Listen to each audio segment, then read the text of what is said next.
खानदेशातील एक गाव. त्या गावामध्ये सखाराम व त्याचं कुटुंब राहत होतं. सखाराम व त्याची पत्नी सुलभा हे दोघं दिवसभर उन्हातान्हात मजुरी करायचे. त्यांना स्नेहा नावाची एक मुलगी होती.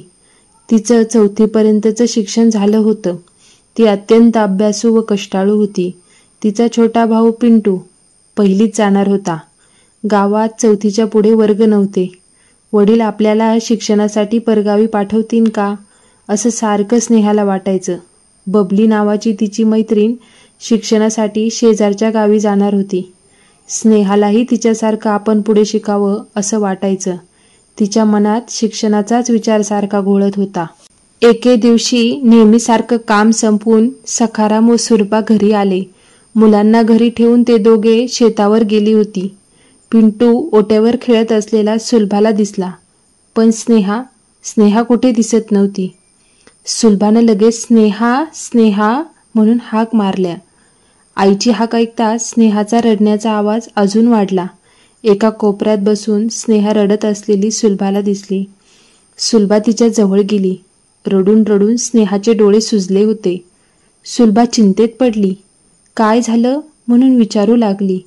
तेव्हा रडलेल्या आवाजात स्नेहा बोलू लागली. वर्गामधल्या बबलीला 5वी इयत्तेत धाडलंय ग.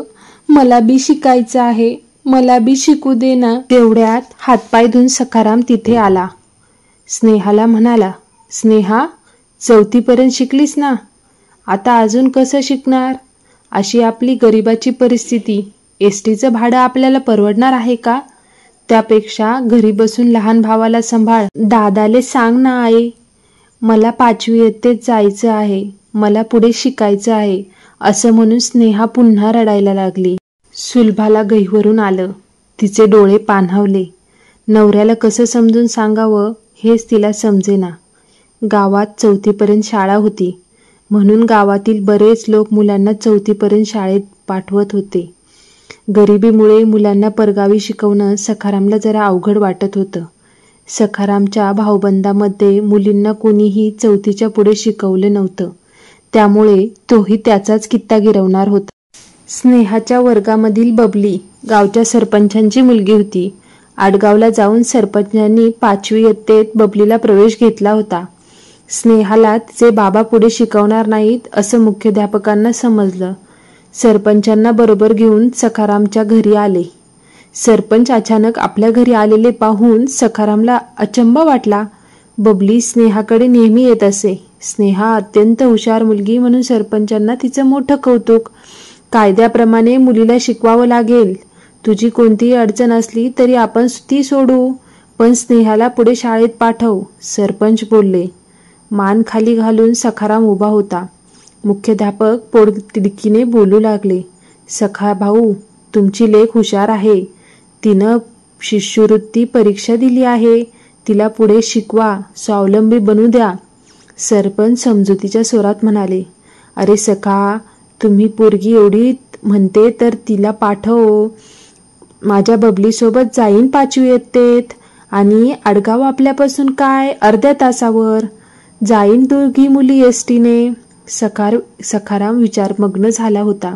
खरं सांग सखा, तुझा पिंट्या 5वीला धाडशील ना? मग पोरीच्या बाबतीत असा भेद का? सांग सखाराम. सखाराम निरुत्तर झाला. मुख्याध्यापकांनी बोलायला सुरुवात केली. अहो सखाराम, तुम्हाला माहीत आहे का आपल्या जिल्ह्याच्या जिल्हाधिकारी कोण आहे? एक महिलाच आहेत. तालुक्याच्या पोलीस स्टेशनलाही इन्स्पेक्टर म्हणून महिलाच आहेत. शेजारच्या गल्लीतील ते दामोदर अण्णाची लेक डॉक्टर झाली गेल्या वर्षी. माहिती आहे ना तुम्हाला?